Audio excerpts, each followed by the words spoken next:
Olá, bem-vindo ao nosso ponto de encontro dessa semana. Aqui já falamos sobre o que fazer após a aposentadoria e uma dessas coisas é trabalhar. Não tá fácil para ninguém não. De uma forma geral, no Brasil, as pessoas preferem se aposentar mais cedo para garantir uma renda nessa fase da vida.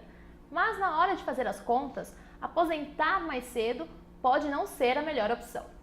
Isso porque o aposentado sofre com o fator previdenciário. Para se ter uma ideia, a maioria dos trabalhadores ingressa muito cedo no mercado de trabalho, o que torna muito comum completar 35 anos de contribuição antes de atingir os 60 ou 65 anos de idade, conforme prevê o bendito fator previdenciário. No caso dos homens, por exemplo, se ele chegar aos 35 anos de contribuição e não quiser esperar atingir os 65 anos de idade para se aposentar, ele pode. Só que o valor da aposentadoria não será proporcional ao que ele recebia antes, enquanto estava na ativa. Isso provoca uma perda salarial de pelo menos 30% no orçamento dessa pessoa. Ou seja, pode ser bem mais. Trocando em miúdos, quem começou a trabalhar mais cedo sai prejudicado porque é obrigado a continuar trabalhando até atingir a idade exigida, para que essa diferença não cause um rombo no seu orçamento mensal. É sobre isso mesmo que vamos falar no programa de hoje, pois uma forma mais justa de aposentadoria é visada pelas centrais sindicais. A ideia apresentada pela Força Sindical é de aplicar o mecanismo 85-95, que funciona da seguinte forma: a soma da idade do trabalhador com o tempo de contribuição deverá ser igual a 85 anos para mulheres e 95 para os homens. Desta forma, a pessoa receberia uma aposentadoria proporcional ao tempo de contribuição e, se quisesse, não precisaria continuar no mercado de trabalho para complementar a renda, além de ter mais tempo para fazer outras atividades, investir na saúde, enfim. E para pressionar o governo a mudar esse cálculo do fator previdenciário, as centrais sindicais saíram às ruas e, é claro, que o nosso repórter Emílio Franco Júnior esteve lá. Olha só. A Força Sindical e as demais centrais sindicais realizaram uma manifestação em São Paulo pelo fim do fator previdenciário, mecanismo que reduz o valor das aposentadorias. O ato, ocorrido em 12 de novembro, reuniu cerca de 1.000 pessoas em uma caminhada que começou em frente à Catedral da Sé e prosseguiu até o prédio do INSS, no viaduto Santa Efigênia. Além do fim do fator previdenciário e da correção da tabela de imposto de renda, os sindicalistas também relembraram a importância de pressionar o Congresso a apreciar outros itens da pauta trabalhista, como é o caso da redução da jornada de trabalho. O presidente licenciado da Força Sindical e deputado federal Paulo Pereira da Silva falou sobre a necessidade de pressionar o governo e o Congresso a votar os temas de interesse da classe trabalhadora. Tem um desejo dos parlamentares de votar o fim do fator previdenciário, tanto é que o Congresso já aprovou o fim do fator previdenciário e, lamentavelmente, o Lula vetou, né? Eu já aprovei na minha bancada, que são 23 parlamentares, que nós vamos obstruir a pauta do Congresso enquanto não votar o fim do fator previdenciário. Mas nós precisamos de apoio, precisamos de outros partidos que, junto com Solidariedade lá, possam obstruir a pauta do Congresso. O fator previdenciário pode reduzir as aposentadorias em até 40%. O mecanismo foi criado no governo Fernando Henrique Cardoso para incentivar as pessoas a trabalharem mais anos como forma de reduzir as despesas da Previdência. Eu perdi 6 salários e meio. É muita coisa no meu orçamento. E por causa disso, eu tive a sorte de conseguir arrumar emprego. Senão eu não conseguiria nem colocar meus filhos para estudar. Porque nós somos prejudicados 2 vezes, pelo fator previdenciário e pela correção do INPC da inflação, que quem ganha acima do salário mínimo não tem nem sequer a correção da inflação. E o pessoal que nos assiste hoje poderá esclarecer algumas dúvidas sobre o assunto com a advogada Marta Geller, que é especialista em direito previdenciário. Bem-vinda, doutora Marta. É um prazer estar aqui, é um assunto tão importante, né? As pessoas têm muitas dúvidas a respeito do fator previdenciário e saber, a ânsia de saber por quanto tempo ele ainda vai torturar os trabalhadores brasileiros. Pois é. As atuais regras do fator previdenciário, as atuais regras para se aposentar, que foram aplicadas em 1998, no governo FHC, conforme vimos no vídeo, elas, afinal, melhoraram ou prejudicaram, complicaram a vida para quem está para se aposentar? Na verdade, o que acontece? Até dezembro de 98, era feita uma média aritmética das 36 últimas contribuições daquele trabalhador E com base nessa média, se a pessoa tinha 30 anos completos de contribuição se fosse mulher e 35 anos completos de contribuição se fossem homens, receberiam 100% dessa média aritmética, atualizada, etc. Depois, em novembro de 99, surgiu o fator previdenciário e foi alterada a forma de cálculo. Quer dizer, o que aconteceu? Passou a ser feita uma média aritmética de todas as contribuições daquele trabalhador de julho de 94, que é a data do Plano Real. Você vai perguntar, por que fixaram julho de 94? Exatamente por conta do plano econômico, né, que estabilizou a moeda. Então, para evitar que se fizessem cálculos de conversão e tal, foi fixada a data julho de 94 como o início do cálculo para os trabalhadores. Então, todas as contribuições que aquele trabalhador fez de julho de 94 até a data em que ele for requerer a aposentadoria, vão entrar nessa média aritmética. 80% das melhores contribuições é que vão gerar o valor mas não é ainda o valor do benefício, vai gerar um valor final, que é a média aritmética, das 80% melhores contribuições. Esse valor ainda vai sofrer a multiplicação. Primeiro, ele tem o tempo integral? Tem. Então, seria 100%, seria esse valor. Só que ele vai ser multiplicado pelo fator previdenciário, que vai levar em conta o tempo de contribuição que a pessoa tem na data do requerimento administrativo e também a idade dela naquela data. Por quê? Porque essa fórmula do fator previdenciário leva em consideração? Ela leva a expectativa de sobrevida desse trabalhador. Então, estima-se pelo IBGE, ele vai ser verificado quanto tempo de sobrevida essa pessoa tem naquela data, por quanto tempo o INSS vai ter que fazer esses pagamentos para esse trabalhador, e aí, então, o trabalhador sofre essa redução absurda que pode chegar, dependendo da idade, se ele começou a trabalhar com 16 anos de idade, que é a idade entre 14 na condição de aprendiz, você já encontra do EAPOC ao Chuí. Se você fizer um raio-x do Brasil, você vai ver as diversidades, as desigualdades sociais. Você não pode dizer, né, Cindy, que uma pessoa que mora em São Paulo vai ter a mesma expectativa de sobrevida que uma pessoa que mora no interior de Sergipe, por exemplo. Verdade. Não dá para aplicar a mesma lei, porque em função até dessas desigualdades. Mas, infelizmente, a mesma lei vale para todos hoje. E aí são prejudicadas as pessoas que têm menos acesso à saúde, a saneamento básico. Então, não dá para dizer que esse fator previdenciário, de uma forma, ele vem para sanear, para melhorar o caixa da Previdência, porque se você verificar, a população está envelhecendo mesmo. Se você comparar a nossa pirâmide etária da década de 70 para agora, você vai verificar que antes era uma pirâmide de um país jovem, hoje já não é mais, é um país em envelhecimento.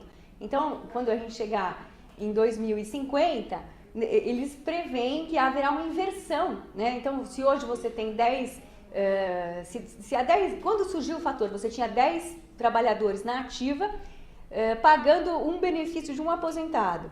Então, naquela data, em 99, quando surgiu o fator, estimava-se que em 2050 iria se inverter essa situação. Então, o que ia acontecer? Você ia ter 10 aposentados e um trabalhador sustentando o pagamento do benefício para essas 10 pessoas.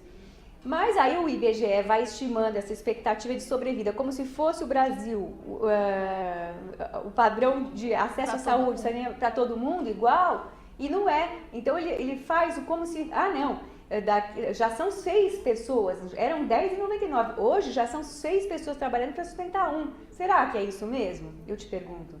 Será? Tenho minhas dúvidas. Eu vou perguntar, mas já deu para ver o posicionamento da senhora. A senhora é contra ou a favor dessas mudanças? Não, então, eu não sou a favor da forma como ela foi implementada. Eu sou preocupada, eu tenho responsabilidade, eu trabalho com Previdência Social há mais de 25 anos, então eu me preocupo sim. Eu faço a comparação, o estudo comparado, você vê outros países, você vê que o Brasil realmente não é o Brasil de antes. Então a gente tem que se preocupar. Você tem a previdência privada hoje, que também surgiu na Constituição Federal recentemente, como uma forma alternativa de complementação da aposentadoria. E eu vejo isso com olhos assim, de preocupação mesmo. Por quê? Porque hoje você tem a garantia de que você, trabalhando, você teria um sossego, quer dizer, você teria uma renda que substituiria a sua renda. Na medida em que o governo abre para a previdência privada, esvazia o caixa da previdência, quer dizer, você criou uma série de benefícios assistenciais, e eu acho que isso é importante sim, você tem que, uma das propostas da Constituição Federal é erradicar a pobreza, evidente que sim, só que a que preço, quem é que está pagando esse preço? É o fator previdenciário, reduzindo o pagamento dessas aposentadorias. Para onde está indo esse dinheiro? Para pagar benefício assistencial? Ou é para garantir que o caixa da Previdência para o futuro, que todas as pessoas que trabalharem e contribuíram vão receber benefícios, e benefícios num valor que possa manter o poder aquisitivo dessas pessoas? A gente está vendo, se você, assim, de perguntar para qualquer pessoa da sua família, e todo mundo tem um aposentado na família, perguntar, e aí, como é que está a sua aposentadoria? Você vai ver que essa pessoa vai reclamar que quando ela se aposentou, ela conseguia comprar, ela ia no supermercado, ela ia ao cinema, ela podia fazer uma viagenzinha no fim de semana, e que hoje já não cabe tudo isso no orçamento. Então, o que ela vai fazer? Ela vai buscar isso na justiça, ela vai querer uma revisão, ela vai querer mudar esse valor, ela vai lutar por isso. Mas então quer dizer que a Constituição não está sendo cumprida, porque o que a Constituição prevê? Prevê que aquele benefício que vai substituir a renda desse trabalhador não seja reduzido ao longo do tempo. Quer dizer, isso está na Constituição. E a gente vê que isso não está sendo respeitado. Acaba ficando defasado. Acaba ficando defasado. A lei, o índice de reajuste legal, ele não está sendo capaz de recompor essas perdas ao longo dos anos. Então, e agora, o que acontece com o fator previdenciário? Você perguntou, você acha justo? Eu acho que ele é necessário fazer alguma coisa para você ter renda no futuro. O que eu não acho justo é perder essa proporção. Então, se a pessoa tinha uma renda X e ela contribuiu sobre essa renda X, é justo que quando ela vá se aposentar, ela mantenha essa possibilidade de continuar recebendo esse valor. Pelo menos aquela média aritmética limitada a um teto, existe um teto de pagamento, quer dizer, já existe um teto e um piso. Então você já tem vários valores aí entre esse teto e esse piso. O piso é o salário mínimo, o teto é pouco mais de R$ 4.100. Então quem ganha acima de R$ 4.100 é que deveria se preocupar com a previdência privada complementar. E a gente vê que não é isso que está acontecendo. A tendência é você garantir um mínimo da previdência pública, que é o INSS, e jogar as pessoas para a previdência privada, para outros tipos de alternativas, e que eu me preocupo sim com isso, porque eu acho que não é o que a gente, quando eu entrei no mercado de trabalho, né, o que é a previdência? É um pacto entre as gerações. Então, o fator previdenciário criado em 99, ele pegou as gerações que ingressaram no mercado de trabalho na década de 60, né? Então quem está na atividade hoje está pagando, exatamente. Tá, então assim, é complicado, a gente fica preocupado sim, e é justo que as pessoas se movimentem e que lutem para manter os direitos, né, conquistados ao longo de tantos anos aí de Brasil e de luta dos trabalhadores. Marta, desculpa interrompê-la, mas todas as semanas a nossa repórter Laura Rachid traz algumas dicas de cultura e lazer que acontecem no estado de São Paulo e que são gratuitas. Mas eu já conversei com ela antes do nosso programa e parece que tem algumas novidades aí, hein? Se liga na dica.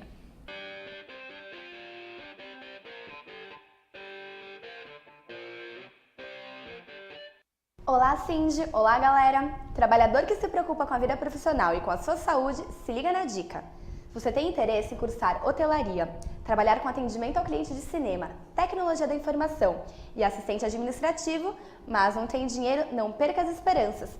Todos esses cursos são oferecidos de graça pelo Instituto George Mark Clabin. Voltado para jovens de 16 a 30 anos, as aulas começam no primeiro semestre de 2014. As inscrições podem ser feitas até o dia 15 de dezembro. Para saber mais, acesse o site que está na tela. Já para quem se preocupa com a saúde, que tal reservar o fim de semana para uma consulta de pele gratuita? Exames para detecção de doenças, entre outros procedimentos, serão realizados na primeira virada de pele saudável, que acontece entre os dias 29 e 30 deste mês, na Bela Vista. E detalhe, é gratuito. O evento contará com 36 horas de atendimentos. Começa às 7 da manhã do dia 29 e irá até às 7 da noite do dia 30. Será na Associação Pele Saudável, que fica na Rua São Domingos, número 69, Bela Vista. Mais informações, acesse o site que está na tela. E a última dica para quem gosta de dança. O Sesc de Ribeirão Preto oferece espetáculo urbano sapateado na rua. Por meio das coreografias, o espetáculo mistura sapateado com danças urbanas. Tablados de sucata, ferro, metal e até mesmo areia são um dos sons que se juntam aos pés dos dançarinos, criando sons bem diferentes. Não perca tempo, aproveite a quinta-feira com essa apresentação. Começa às 7h30 da noite e o detalhe que pode até te animar mais ainda, é de graça. Mais informações já sabe, acesse o site que está na tela. E eu fico por aqui. Bom divertimento a todos. É com você, Cindy. Laura, obrigada. O pessoal que não teve tempo de anotar no site do Sintetel, sintetel.org, o programa já fica disponível, então você pode voltar o vídeo e anotar tudo direitinho. Bem, vamos retomar o nosso assunto. Veja bem, no momento em que se aposenta, a pessoa deveria investir na saúde, no bem-estar, mas, ao contrário disso, muitas vezes ela tem que continuar trabalhando ou depender dos filhos e netos, até porque ele terá mais gastos do que antes com médico, com plano de saúde, com remédios, enfim. É a lei natural da vida. Doutora Marta Geller, né, diante deste cenário, você acha que justa as atuais condições sociais que as pessoas encontram no momento da aposentadoria? Você acha que deveria existir atualizações nesse fator previdenciário, já que esse perfil da sociedade muda conforme o tempo? Eu acho sim, eu acho que deveria, as pessoas encontram situações, dificuldades enormes, né, em manter um plano de saúde, em não ter acesso ao SUS, não é todo lugar, os hospitais não conseguem atender a demanda, então as pessoas ainda têm que ter seguro de saúde e tudo isso fazendo frente com o valor da aposentadoria que recebe. Então, a Fórmula 8595, ela veio para atender esse anseio do trabalhador brasileiro que ingressa muito cedo no mercado de trabalho. Então, é justo que ele se aposente com essa isenção do fator previdenciário, se ele tiver 30 anos de contribuição e somando com a mulher e somando com a idade alcançar o número 85, e o homem é a mesma coisa, 35 anos de contribuição, na soma com a idade deu 95, ficaria isento do fator previdenciário. Essa soma 85-95 foi inventada pelo professor Vladimir Martinez, que é um estudioso do direito que eu admiro muito e que sempre falou que seria uma alternativa que, se já tivesse implementada há muito tempo, já teria sido uma solução antes mesmo de 99.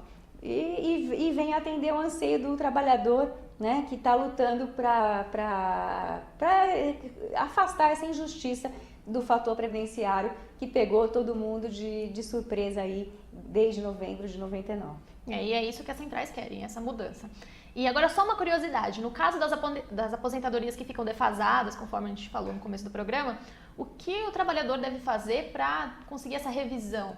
É bom que as pessoas saibam que no momento em que elas se aposentam, exatamente o que aconteceu, o fator previdenciário ele causou essa avalanche de processos na justiça, porque as pessoas não se conformam com o valor que recebem. E muitas continuam trabalhando e foi criada a figura da desaposentação por conta disso. Então, assim, o que eu tenho que fazer quando eu recebo o meu benefício previdenciário? A partir do primeiro pagamento, o primeiro levantamento que você faz no banco, você tem 10 anos de prazo, Cindy, para poder entrar com a ação judicial. Passados os 10 anos, você perde esse direito. Então, o que a gente recomenda para as pessoas? Recebeu a carta de concessão, verifica se naquela média aritmética você recebe a carta de concessão, vem a cópia de tudo que foi feito, como é que foi feito esse cálculo. Então, você vai comparar com a sua remuneração daquele período que está lá na carta, verificar se houve algum erro, porque os erros também estão sujeitos à revisão. Então, a primeira coisa que deve ser feita é isso, conferir os salários de contribuição constantes da sua carta de concessão. Se você trabalhou sob condições especiais, então ruído, algum agente físico, calor ou frio, químico, então agentes químicos, também você consegue aumentar o tempo de contribuição e melhorar a sua renda mensal. Por quê? Porque você aumentando o tempo de contribuição, você melhora o fator previdenciário. E aí, por conseguinte, você vai receber maior benefício. Então, isso tudo também é importante que as pessoas saibam que tem esse prazo de 10 anos para poder requerer a revisão. O que mais tem acontecido que deu a possibilidade da pessoa rever são pedidos que são feitos administrativamente e são negados anteriormente. Então, muitas vezes a pessoa fez um pedido administrativo, se conformou com o indeferimento e deixou para mais para frente requerer a revisão. Muitas vezes aquele benefício anterior é mais benéfico do que esse que ele está recebendo. Então, isso tudo pode ser questionado na justiça E as pessoas que continuaram trabalhando, elas têm ainda, enquanto o Supremo Tribunal Federal não decidir se vai ser a favor ou contra o segurado, elas têm a possibilidade ainda de mudar o benefício, abrir mão do benefício que recebem para receber um mais benéfico, porque com o tempo passado, o fator previdenciário melhora para aquela pessoa, ela pode mudar de benefício. Ok, Marta. Inclusive o Sintetel oferece para os sócios aposentados na categoria serviço de atendimento jurídico, que também pode fazer essa revisão, que é muito comum no sindicato de serviço. Eu vou convidar a senhora, porque antes de encerrar o programa, quem assiste, inclusive a gente, vai saber o que o trabalhador está perguntando aí nas ruas no quadro Qual é a Dúvida? Veja só.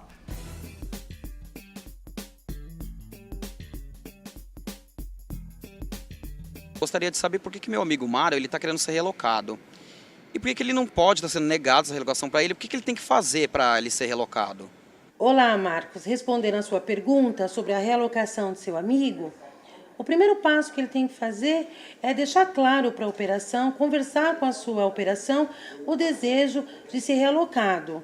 Não existe um respaldo que obrigue a operação a realocar, até porque depende muito também da operação em que você pretende ir, tenha a oportunidade de estar absorvendo. Não basta a sua operação querer te realocar, mas precisa também que a nova operação tenha abertura para te receber como realocado. Então, esse é o primeiro passo. Por quê? Porque não existe ainda um respaldo que obrigue as empresas a realocar um funcionário. O que você pode fazer é conversar dentro da sua operação, colocando os motivos que você precisa ser realocado.